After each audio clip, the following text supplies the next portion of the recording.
유대인으로서 미국에 살던 어떤 노부부가 성지 순례차 고향 땅인 이스라엘을 방문을 했어요. 그런데 갑자기 거기서 아내가 심장마비로 숨을 거두고 말았습니다. 남편은 장의사를 찾아서 시신을 처리하는 장례 절차를 상담을 하는데 장의사가 두 가지 방법을 제시해 주었어요. 하나는 하나님이 주신 약속의 땅이고, 또 당신들의 고향 땅인 이 땅에 묻히는 것은 축복이고, 또 150달러밖에 안 듭니다. 또 다른 하나는 시신을 방부 처리해서 미국으로 공수하는 방식인데 절차도 번거롭고 비용도 5,000불이나 듭니다. 근데 이 노인은 굳이 비싸더라도 미국으로 시신을 옮겨서 거기에 묻겠다고 고집을 하는 것입니다. 그 이유를 물어보니까 혹시 유대 땅에 아내가 묻히면 부활할까봐 걱정이 돼서 그랬다라고 하는 유머가 있습니다. 너무 진지하게 들으시네요.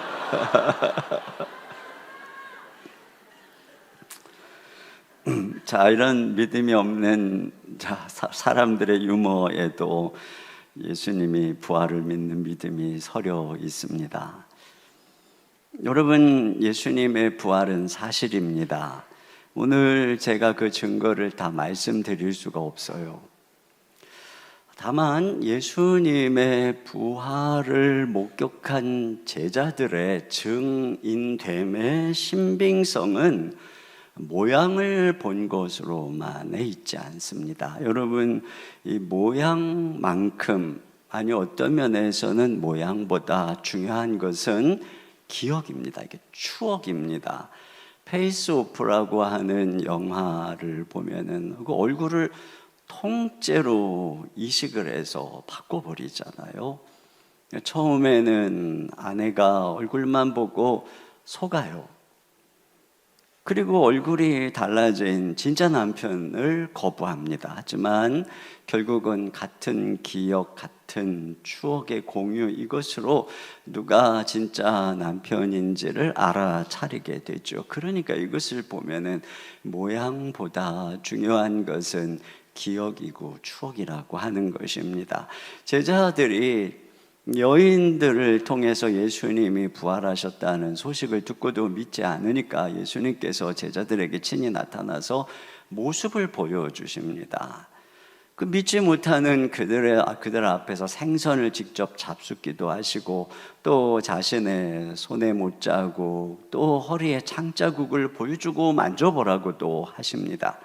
그런데 제자들의 진정한 회복은 그 분과의 추억이 묻어있는 갈릴리 바다, 디베라 바다, 오늘의 이 배경이 되는 여기에서 이루어집니다. 동일한 장소, 동일한 추억, 동일한 사랑으로 부활의 주님이 그들을 만나 주실 때에 비로소 제자들이 변화되는 것을 보게 됩니다. 그리고 제자들이 전한 부활의 주님은 살아나셔서 전혀 이전과 다른 이야기를 하시는 분이 아닙니다. 그들과 함께 3년 동안 지내시고 말씀하시고 사랑하셨던 바로 그분, 그들을 위해서 십자가에서 죽으신 바로 그분이 그들이 전하는 부활의 예수님이시죠. 그 제자들을 회복시킨 세 번째 나타남, 그것을 오늘 이 부활주일에 여러분과 함께 나누려고 합니다.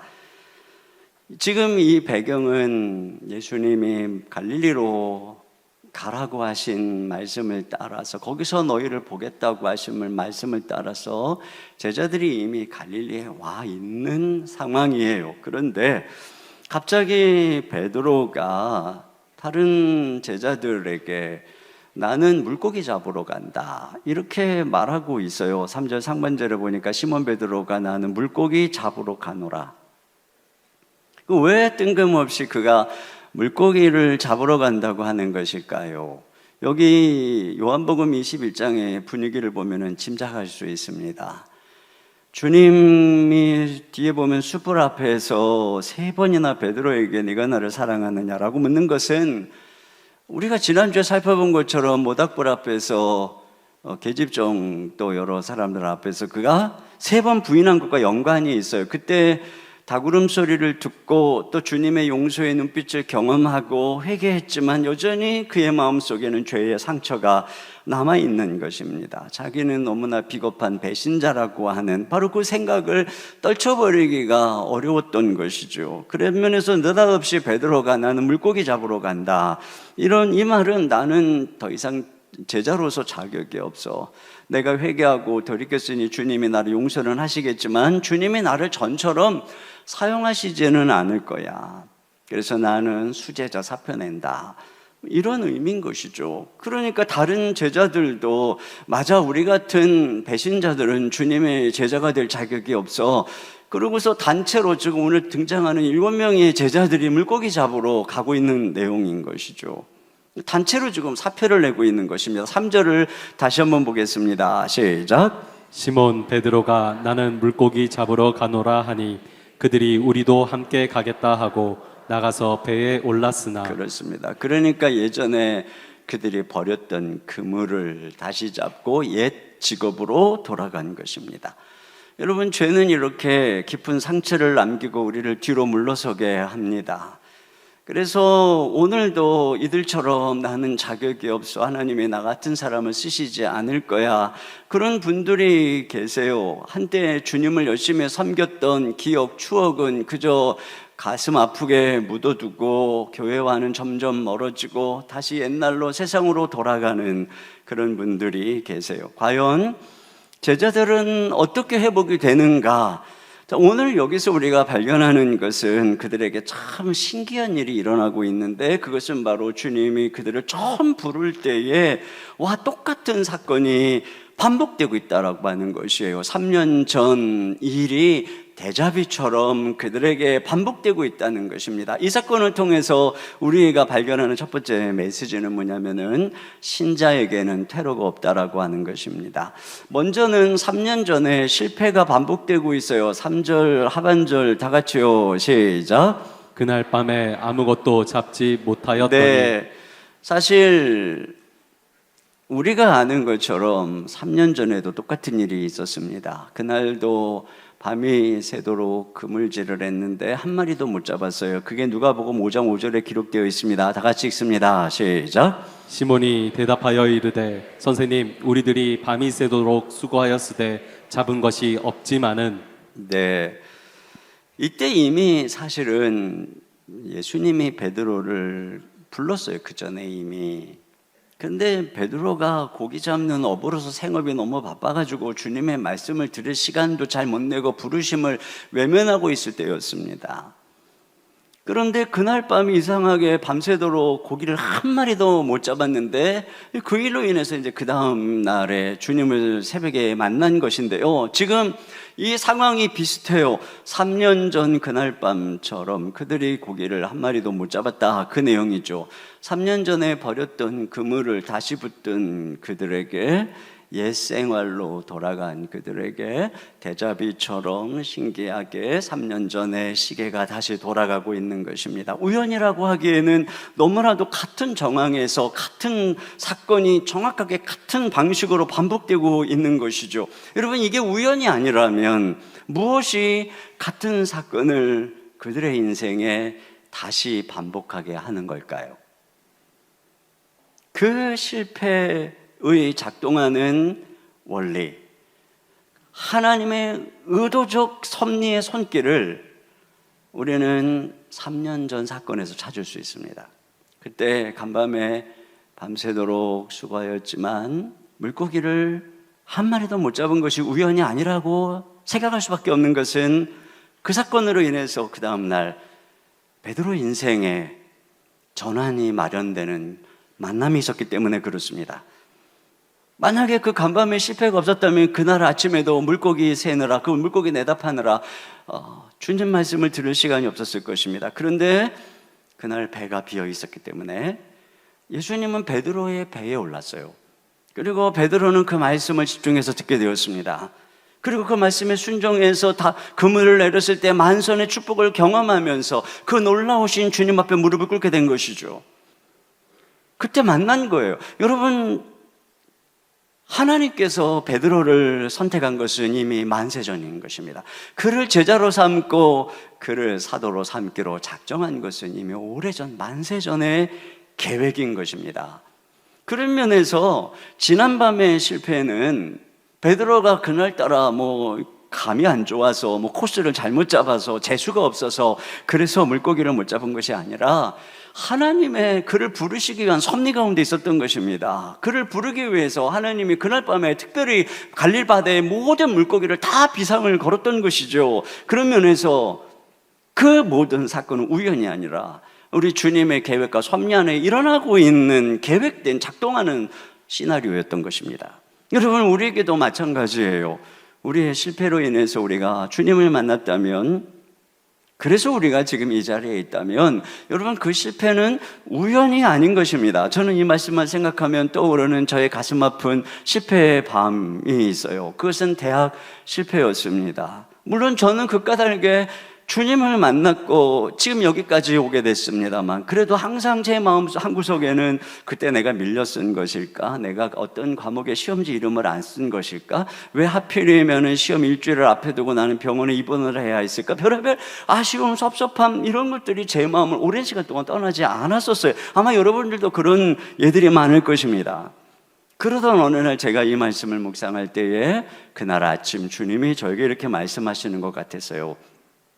네가 실수를 해서도 아니고, 네가 밀렸어서도 아니고, 네가 아팠어서도 아니고, 그것은 내가 너를 부르기 위한 필연이었다. 그 실패는 나의 섭리와 계획 속에 있었느니라. 그러니 너는 더 이상 아쉬워하지 말아라. 제가 이 말씀을 그날 아침에 깨달은 이후로 제 오랜 아쉬움이 사라졌어요. 혹시 그때 실수하지 않았더라면, 그때 내가 원하는 대학에 들어갔더라면 하는 생각이 들 때마다 저는 이 말씀을 떠올립니다. 이것은 나를 부르시기 위한 하나님의 필연이어서. 그런데 말이죠, 중요한 것은 그것이 한 번의 필연으로 끝나는 것이 아니라고 하는 사실입니다. 그들이 다시 옛생활로 돌아간 오늘, 그들에게 무슨 일이 일어나고 있느냐? 3년 전의 실패가 다시 반복되고 있는 것입니다. 신기하게도 다시 그날 밤처럼 한 마리의 고기도 못 잡는 일들이, 이게 3년 전의 사건이 대저비처럼 지금 반복되고 일어나고 있는 것이죠. 저는 주님께 부름을 받고 또 신학교를 가서도 공부에 대한 미련을 버리지 못하고, 신학교를 들어갈 때 수석으로 졸업하고 유학 다녀와서 교수가 돼야지, 이런 생각을 했습니다. 물론 교수로 소명을 받은 이들에게는 그것이 당연한 생각이었겠지만 저에게는 그것이 도피였습니다. 열심히 공부를 했지만 폐결핵이 걸렸고 불면증이 왔고 합병증이 왔고, 저는 수석 졸업은커녕 기어서 간신히 졸업을 했습니다. 그 고난 속에서 주님은 저를 목회자로 부르셨어요. 그러다가 또 제가 사랑의 교회에서 그 옥하는 목사님 은퇴를 앞에 두고 이제 3개월 안식월을 받게 되었습니다. 진로를 고민 중에 교회를 사임하고 미국에 가서 공부를 하겠다고 하는 생각을 가지고 학교까지 알아보았습니다. 그런데 다시 몸이 아프기 시작했고, 그래서 저는 기도하는 중에 또 하나님이 새롭게 걸음걸음을 인도해서 여기까지 오게 된 것이죠. 그러니까 제가 도망하려고 할 때마다, 제가 다른 길로 가려고 할 때마다 비슷한 사건이 되잡이처럼 반복되면서 저에게 이렇게 말씀하는 것입니다. 그 길은 내 길이 아니다. 내게는 만세전에 디자인한 다른 길이 있다. 옛 직업으로 돌아간 베드로에게 이날의 실패의 반복을 통해서 말씀하는 것이 그것입니다. 베드로야, 내 길은 갈릴리 바다의 어부가 되는 것이 아니다. 너는 사람 낚는 어부가 되어야 한다. 그것이 만세전에 내가 너를 위해 계획한, 내가 너를 위해 디자인한 삶이다. 이런 이야기인 것이에요. 가끔 장로님들하고 대화하는 중에 제가 고등학교 시절에 꿈 얘기를 합니다. 저는 그 시절에 가난했기 때문에 사업가가 돼서 경영자가 돼서 돈을 많이 벌어서 가난한 부모님 잘 모시는 것이 저의 꿈이었습니다. 그러면 가끔 이렇게 말씀하실 때가 있어요. 목사님은 사업을 하셔도 잘하셨을 것입니다. 그러면 왠지 으쓱하다가, 그런데 제가 곧 깨닫게 됩니다. 저는 알아요. 저의 처음의 실패가, 그리고 제 삶 속에 데자비처럼 반복되는 실패들이 이미 이 길이 아닌 다른 길들의 결말이 무엇인지를 보여주었기 때문입니다. 그래서 그 길이 아무리 매력적으로 보여도 제 길이 아닌 것을 저는 알아요. 제가 우연히 이 길을 가는 것이 아니라 하나님의 섭리 속에 가고 있음을 알게 되는 것이죠. 그렇기 때문에 가지 못한 길을 부러워하지도 아쉬워하지도 않습니다. 여러분, 여기 3절 하반절에 보면은 그날 밤에 아무것도 잡지 못하였더니 이런 말씀이 있죠. 제가 이 말씀을 묵상할 때에 이 요한복음에 굉장히 중요한 주제의 말씀이 떠올랐습니다. 주님이 제자들에게 포도나무 비유를 말씀하시면서 요한복음 15장 5절 하반절에 나를 떠나서는 너희가 아무것도 할 수 없습니다. 여러분, 우리가 주님을 떠나면, 우리 주님이 계획한 삶을 떠나면, 그 걸음에서 자꾸 벗어나면 우리 삶 속에는 마치 마법처럼 3년 전에 실패의 시계가 돌아간다는 것입니다. 실패의 데자부가 돌아가는 거예요. 주님을 떠나서는 우리는 아무것도 할 수가 없는 인생이라고 하는 것입니다. 그러니까 다른 길이 없어요. 여러분, 우리가 주님을 떠나서 살아갈 다른 길이 없어요. 우리가 돌아갈 다른 길이 없습니다. 그렇기 때문에 여러분, 못 가본 길을 아쉬워하지도 마시고 후회하지도 마세요. 지난날의 모든 실패와 실수조차도 오늘의 나를 빚으시기 위한 필연입니다. 그렇기 때문에 지난날의 인생을 후회하지도 마시고 아쉬워하지도 마시고 뒤를 돌아보지도 마세요. 그러기에는 주님이 내 앞에 부르시는 그 걸음걸음들이, 그리고 오늘이, 그리고 내일이 너무나 소중하기 때문인 것입니다. 우리에게 퇴로는 없어요. 엘리사가 엘리야에게 부름을 받았을 때 자기의 밭을 갈던 12결의의 소를 잡아서 백성에게 주고 농사 짓던 기구를 다 불살라 버립니다. 그리고는 엘리야를 따르죠. 퇴로를 차단해 버렸어요. 여러분, 우리 주님께서 뭐라고 말씀하십니까? 쟁기를 손에 들고 뒤를 돌아보는 자는 합당하지 않다. 손에 쟁기를 들었으면 앞만 보고 가야지 자꾸 뒤를 돌아보면 빼뚤빼뚤해질 뿐입니다. 우리에게 퇴로는 없어요. 뒤를 돌아보지도 마시고 후회하지도 마시고 그 모든 것들이 우연이 아님을 기억하면서 우리에게 주신 믿음의 길을 힘있게 걸어갈 수 있기를 주님의 이름으로 축원합니다. 두 번째로, 오늘 이 말씀은 너의 삶을 향한 나의 계획은 변함이 없다라고 하는 것입니다. 여러분, 우리가 여기서 한 가지 더 주목하게 되는 것은 그날 밤의 실패뿐 아니라 그 다음 날의 축복도 반복되고 있다라고 하는 것이에요.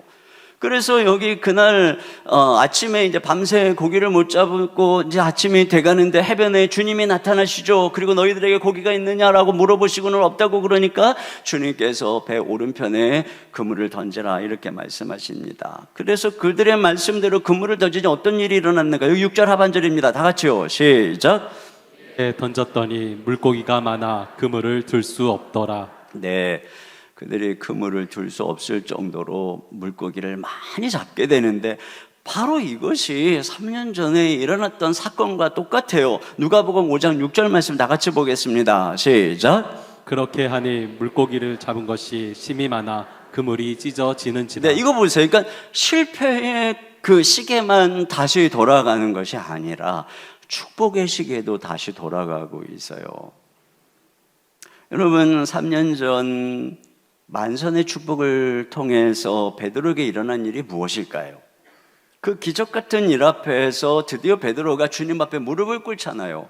그 기적을 앞에 맛보고서는 주여 나를 떠나소서 나는 죄인입니다 이렇게 고백하면서 그분 앞에 무릎을 꿇습니다. 그러니까 그 기적은 예수님께서 당신을 계시하는 사건입니다. 그리고 그로 하여금 너는 사람 낳는 어부가 되라. 그것은 바로 이 베드로를 부르는 사건이었던 것입니다. 그렇다면 여러분 한번 생각해 보세요. 베드로를 주님께서 부르시는데 실패를 통해서 부른 것입니까? 아니면 축복을 통해서 부른 것입니까?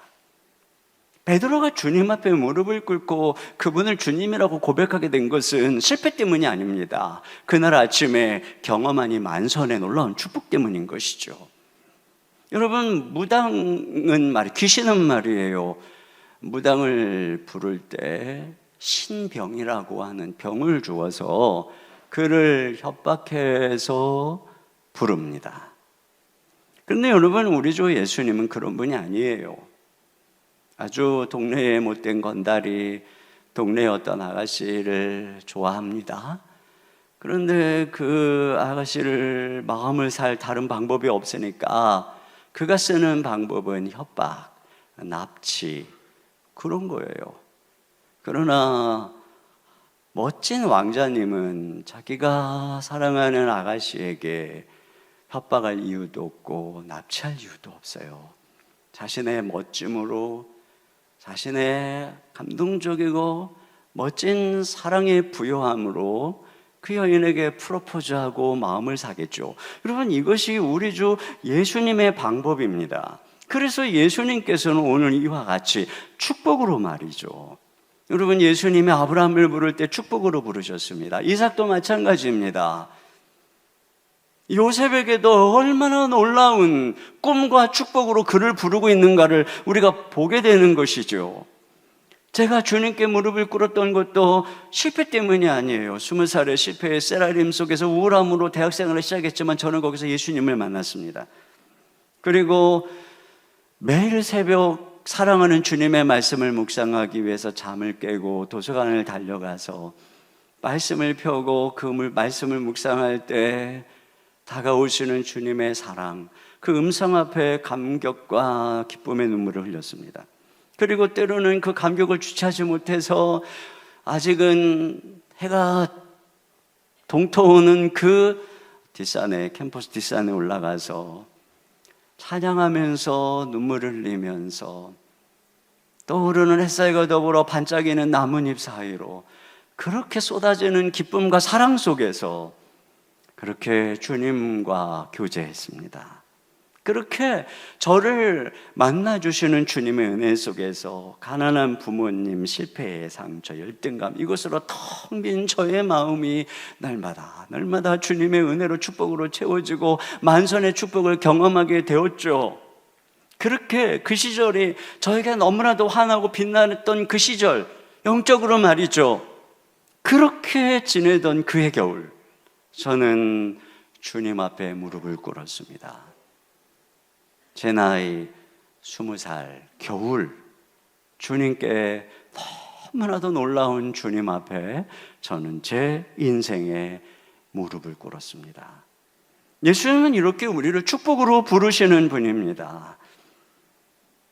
그렇기 때문에 주님과 동행하는 길은 우리 그 주님이 정말 자격 없는 우리에게 말할 수 없는 사랑으로, 은혜로, 계획으로, 축복으로 가득 채워주시는 영광스러운 동행의 길이에요.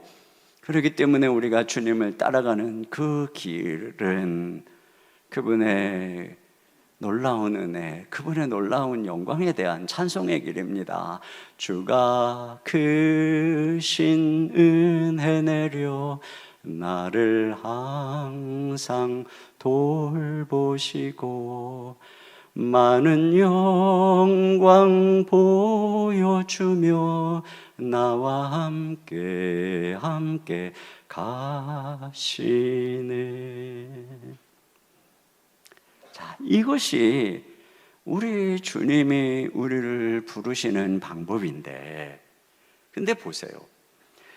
이것이 다시 반복되고 있다는 거예요. 여기 자격이 없다고 옛 생활로 돌아간 그 갈릴리 바다에서 그들에게 무슨 일이 반복되고 있습니까? 네, 지금 주님께서 그들에게 배 오른편으로 그물을 던지라, 여기 6절 상반절에 그렇게 말씀하시죠. 그래서 그때처럼 그들이 그물을 던지니까, 그러니까 어떤 일이 일어나는 거예요? 6절 하반절입니다. 시작. 이에 던졌더니 물고기가 많아 그물을 들 수 없더라. 네, 이에 던졌더니 이렇게 말하고 있는데, 이에 던졌다라고 하는 것은 주님의 말씀에 순종해서 던졌다. 그러니까 옛날 3년 전 용어로 말한다면 말씀에 의지하여, 밤새 잡은 것이 없지만은 말씀에 의지하여 그물을 내리리이다. 똑같은 바로 그 말이죠. 말씀에 순종했다는 것입니다. 그랬더니 그때와 똑같은 만선의 축복을 경험하더라는 것이에요. 이 주님을 떠날 때의 실패의 시계만이 데자뷰처럼 돌아가는 것이 아니라 주님께 그들이 다시 순종했더니 멈추었던 축복의 시계도 다시 그때랑 똑같이 돌아가고 있다라고 하는 것입니다. 바로 이 사건 앞에서 뒤에 요한이 이렇게 말합니다. 7절입니다. 시작. 예수께서 사랑하시는 그 제자가 베드로에게 이르되 주님이시라 하니. 네, 여기 보니까 요한이 드디어 이 사건 속에서 어디선가 경험했던 사건인데 하면서 그제서야 눈이 열리고 주님이시다 하고 저 해변에 계신 분이 자기들을 찾아온 부활의 예수님인 것을 발견하고 베드로에게 주님이시다 이렇게 말하고 있어요. 여러분, 그때도 베드로는 그리고 함께 있었던 제자들은 만선의 축복 앞에서 그분 앞에 주님 앞에 무릎을 꿇었죠. 지금도 동일하게 예수님께서는 다시 그들 앞에 축복을 통해서 자신을 계시하고 있는 것입니다. 이 동일한 반복이 우리에게 무엇을 말해주고 있나요? 예수님은 그때나 지금이나 동일하다는 것입니다. 예수님은 그때나 지금 내가 주님을 부인하고 넘어지고 그래서 스스로 자격이 없다고 생각하는 지금이나 동일하시다는 것입니다. 주님은 우리에게 네가 넘어지지만 않았다면 내가 너를 크게 쓰려고 했는데 네가 넘어졌기 때문에 이제 수제자는 곤란하겠다. 내 인생의 이제 최선은 사라지고 내 인생에는 이제 차선밖에 없어. 너는 그저 평제자로서의 강등이다. 이것만 해도 감사해라. 여러분, 이게 아니에요. 네가 비록 넘어졌지만 너를 사용하고자 하는 나의 계획은 변하지 않았다. 주님은 어제나 오늘이나 동일하시다는 것입니다. 오히려 베드로가 넘어진 까닭에 그는 더 이상 자신을 의지하지 않잖아요. 더 이상 자신의 의리, 더 이상 자신의 고백을 자랑하지도 않아요. 오직 예수님의 궁율만 의지합니다. 그래서 그가 끝까지 십자가를 지고 주님을 따라갑니다. 여러분, 이것이 바로 부활하신 예수님 안에 있는 놀라운 은혜인 것이죠. 우리가 예전에 룻기를 살펴보면서 나오미를 볼 때에 남편 잃고 두 아들 잃고 더 비어서 돌아온 그 나오미를 볼 때 우리들 생각이 그런 생각이 들지 않았나요? 이렇게 기구한 여인의 운명이 어떻게 회복될 것인가? 그게 가능할까? 아마 그 동네에 있는 여인들도 나오미의 인생은 끝나서 불순종하고 모압 땅으로 가더니 꼴 좋다. 나오미 인생은 끝났어. 그런데 여러분, 그가 회개하고 하나님께로 돌아왔더니 어떤 일이 일어났는가 하는 걸 우리가 알고 있죠. 그 며느리 룻을 통해서 사장에 가면은 그가 장차 그 태에서 다윗이 태어날, 즉 다윗의 할아버지가 되는 오벳을 품에 안고 기뻐하는 바로 그 모습이 나와요. 이 나오미의 품 안에서 오벳이 양육되고 그 오벳을 통해서 한 나라의 위대한 왕이 나오는 것이고 바로 그는 곧 그리스도, 그의 후손으로 오실 그리스도의 표상인 것입니다. 바로 이 나오미를 통해서 이 위대한 왕 그리고 그 너머에 그리스도가 오시는 길을 예비하고 있는 것을 보게 되는 것이죠. 만약에 나오미가 넘어지지 않았다면, 깨지지 않았다면 도무지 얻을 수 없는 축복인 것이죠. 아들을 잃은 슬픔을 경험했던 월터 스투프가 이런 얘기를 했어요. 우리가 불순종하여 고통을 당하지만 고통 속에는 죄보다 더 큰 무엇이 있다. 여러분, 죄는 우리를 텅 비게 하지만 그럼에도 불구하고 돌아올 때 거기에는 죄에서 돌이킴 이상의 것이 있다는 것입니다. 그것을 나오미의 삶이 보여주시는 거예요. 그것을 이 베드로의 인생이 보여주는 것입니다. 우리 주 예수 그리스도를 탄생케 하는 그 위대한 족보 속에 들어갔던 여인들을 보세요. 다말, 라합, 룻, 바세바, 깨졌던 여인들, 한 번도 깨지지 않았던 완벽한 사람들이 아니라 금간 사람들.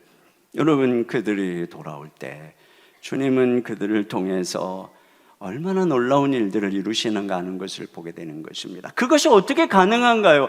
그것이 나오미의 삶 속에 이 오벳, 그의 품에 안긴 오벳을 통해서 가능했다면, 여러분, 바로 그 오벳이 가리키는 한 분, 우리 죄를 위해서 우리의 실수와 우리의 실패를 다 짊어지시고 그로 인한 모든 비아냥과 외면과 멸시를 다 홀로, 모든 저주를 홀로 짊어지시고 죽으신 주님, 그리고 부활하신 주님, 그리고 오늘 우리의 삶 속에 오셔서 우리를 용서하시고 우리를 다시 빚어가시는 이 예수님 안에서 이런 일들이 가능하다라고 하는 것입니다.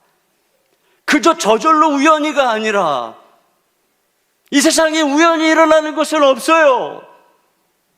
우리 주님의 희생, 우리 주님이 우리 대신 저주를 받으심, 그리고 그를 믿는 당신의 백성들의 삶 속에 주님은 모든 저주를 당신이 받으시고, 우리 주님은 우리 인생을 향한 놀라운 하나님의 계획, 우리는 상상도 할 수 없었던 놀라운 인생 역전의 시나리오를 주님이 써 가시는 것이에요.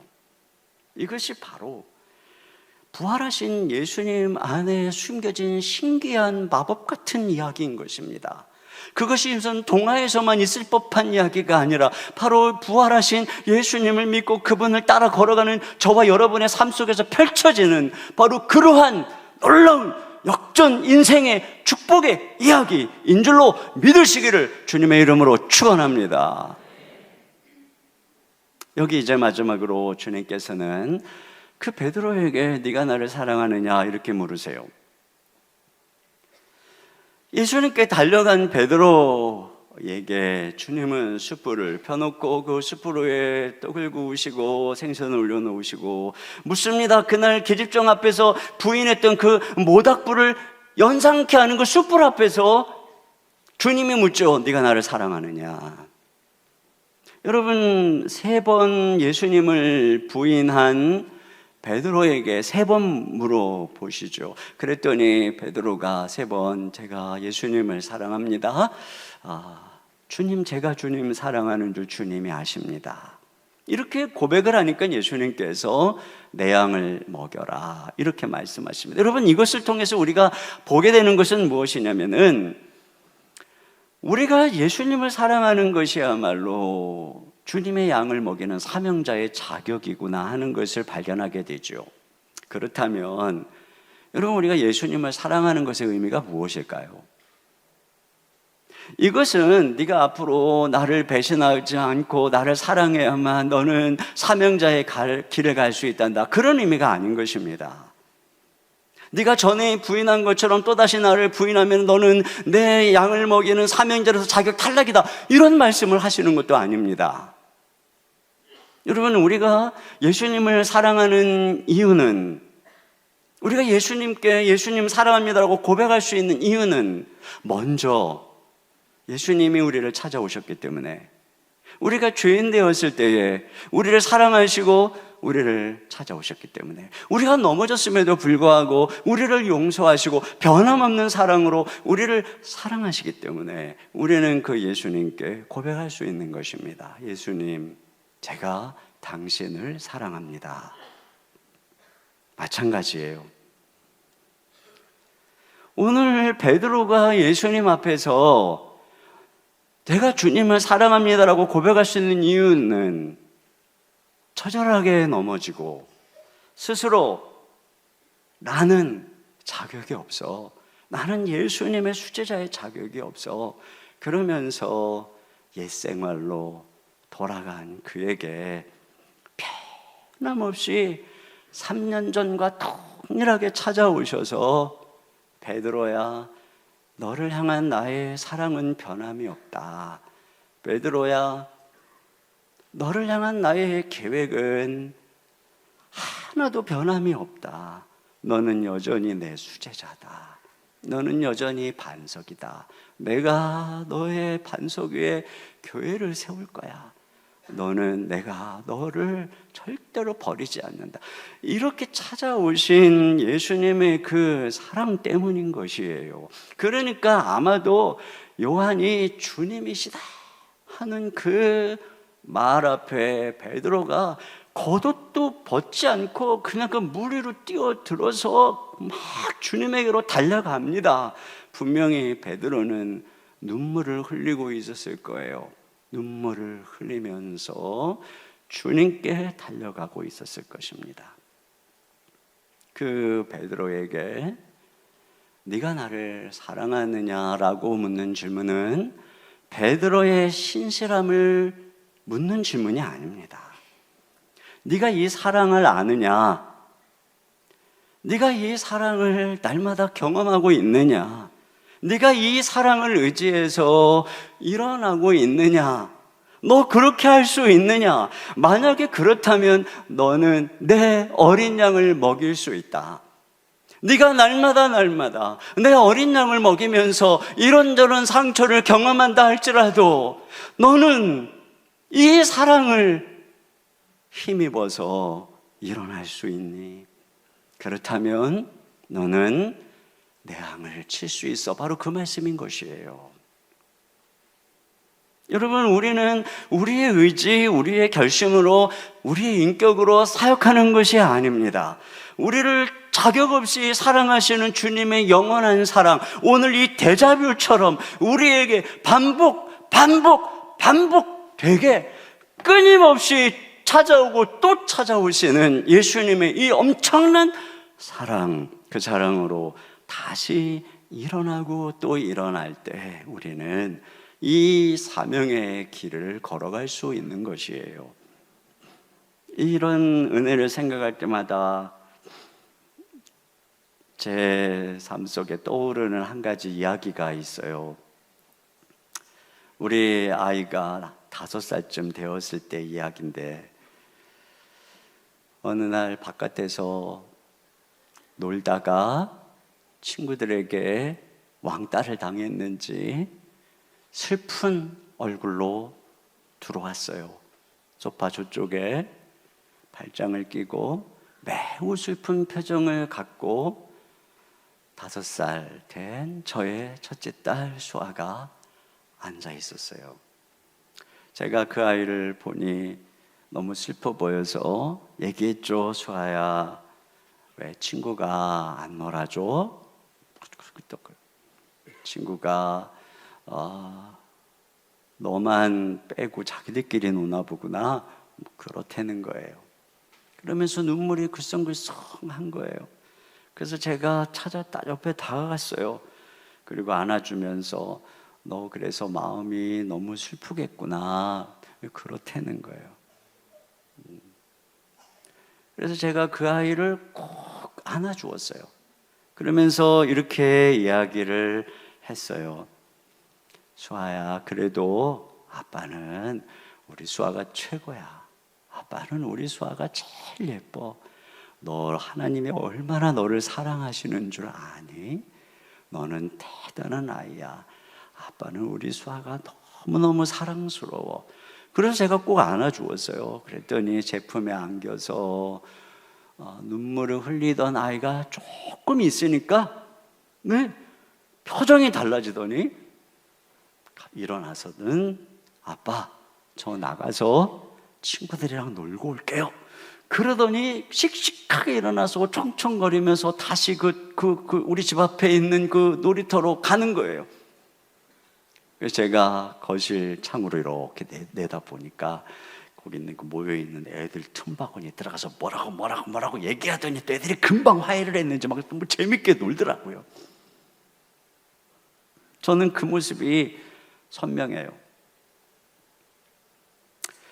여러분, 우리도 이 세상을 살다 보면 사람들에게 외면당할 때도 있고, 또 내 자신이 너무나도 자격 없고 초라하다고 느낄 때도 있고, 뭐 그런 때가 있어요. 그런데 그때마다 예수님 앞에 나아가서 내 연약한 모습을 가지고 무릎을 꿇고 울면 주님이 항상, 주님께서는 우리를 안아주면서 똑같이 말씀하시는 거죠. 누가 뭐래도 나는 너를 사랑한다. 너는 내 사랑하는 아들이고 너는 내 사랑하는 딸이다. 내가 너의 실수, 너의 연약함, 너의 초라함을 다 짊어지고 대신 죽었다. 그리고 나는 너에게 영광스러운 나의 옷을 입혀준, 너는 하나님 나라의 왕자고 너는 나의 일꾼이고 너는 하나님 나라의 상속자고, 내가 너를 불렀고 내가 너를 통해서 이 땅에 하나님의 나라를 세워갈 것이다. 그러니까 언제나 주님께서는 이와 같이 우리에게 말씀해 주시는 것이죠. 그분이 바로, 여러분, 우리를 위해서 십자가에서 죽으시고 부활하신 우리 주님이신 거죠. 그분이 십자가에서 죽으시고 부활하셔서 지금도 우리와 함께 살아 계시기 때문에 주님은 동일한 사랑으로, 동일한 추억으로, 동일한 말씀으로, 동일한 은혜로, 동일한 모습으로 반복적으로 우리에게 다가오셔서 우리를 일으켜 주시는 것이죠. 이 사랑이 비천한 나를 주님처럼 조금씩 조금씩 거룩하게 빚어가는 것입니다. 세상과 다르게 만드는 것입니다. 그리고 끝까지 우리 주 예수님을 따라가게 하는 것이죠. 오늘 이 부활주일에 부활하셔서 언제나 우리와 함께 하시는 우리 주 예수님과 동행하며 예수님 안에서 회복되고 용기를 얻으셔서 다시 일어나 걸어가는, 그래서 역전 인생의 주인공이 되시는 저와 여러분 되시기를 주님의 이름으로 축원합니다. 우리 시간에 같이 함께 찬양 드리겠습니다. 무명이어도 공허하지 않은 것은 예수 안에 난 만족함이라. 가난하여도 부족하지 않은 것은 예수 안에 오직 나는 부요함이라. 고난 중에도 견뎌낼 수 있는 것은 주의 계획 믿기 때문이라. 실패하여도 일어설 수 있는 것은 예수 안에 오직 나는 승리함이라. 바로 부활하셔서 우리와 함께 하시는 예수님, 여러분, 그분 외에는 없습니다. 우리 시간에 함께 이 찬양을 주께 드리며 나가겠습니다.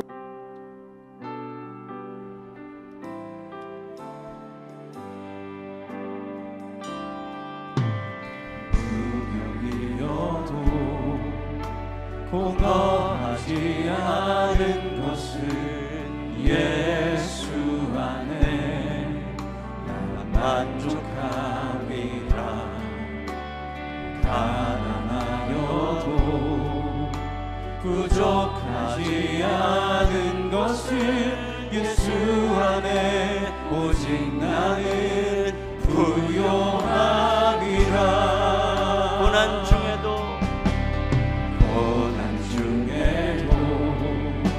견뎌낼 수 있는 것은 주의 계획이기 때문이라. 실패하여도 일어설 수 있는 것은 예수 안에 오직 나는 승리하리라. 난 예수로 충만해. 난 예수로 충만해. 난 예수로 충만해. 영원한 왕 내 안에 살아계시네. 내 몸이 약해도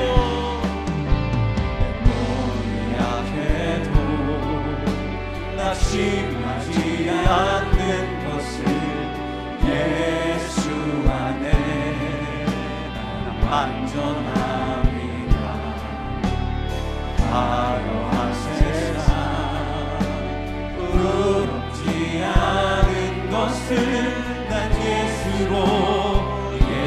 예수로 충만함이라. 난 예수로 충만하네. 난 예수로 충만하네. 난 예수로 충만하네. 영원한 왕 내 안에 살아내. 난 예수로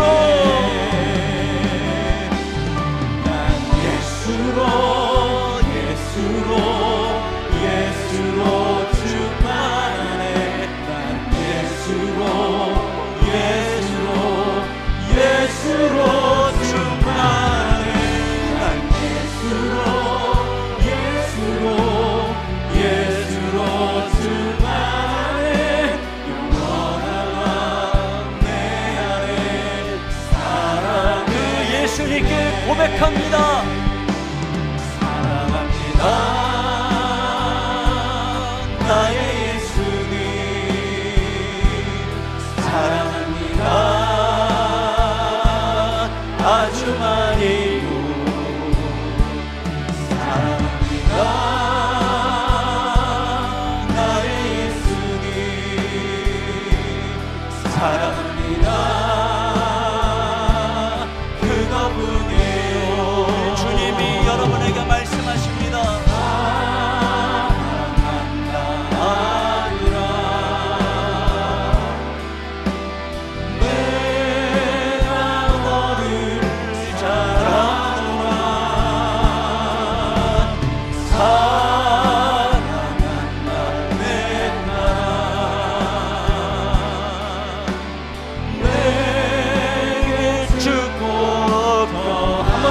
고백합니다. 사랑합니다.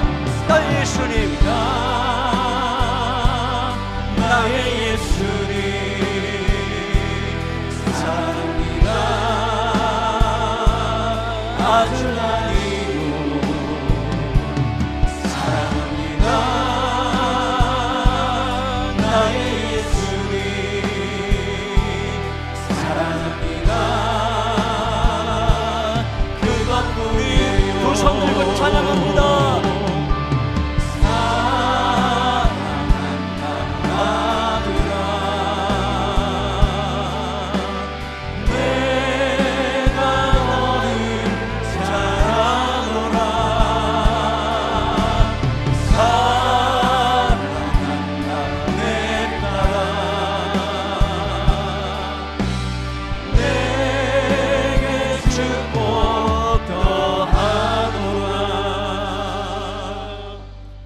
시간 함께 같이 기도 제목을 읽고 한 목소리로 기도하도록 하겠습니다. 함께 읽습니다. 주님, 우리는 주님을 떠나서는 아무것도 할 수 없는 존재임을 깨닫고 뒤돌아보지 않게 하옵소서. 더 이상 퇴로가 없음을 기억하고 부활하신 주님만 따라가게 하소서. 주님, 우리가 넘어졌다고 우리를 포기하거나 버리지 않으시고 여전히 동일한 축복, 동일한 사명으로 부르시는 주님의 변함없는 사랑을 기억하며 다시 일어나게 하옵소서. 우리가 넘어져도 변함없는 사랑으로 품으시는 십자가의 그 사랑을 날마다 경험하며 십자가를 지고 주를 따르며 맡겨주신 양떼를 돌보며 사명자의 삶을 살게 하소서. 우리 다 같이 한 목소리로 주님 앞에 기도하겠습니다. 하나님 아버지, 참으로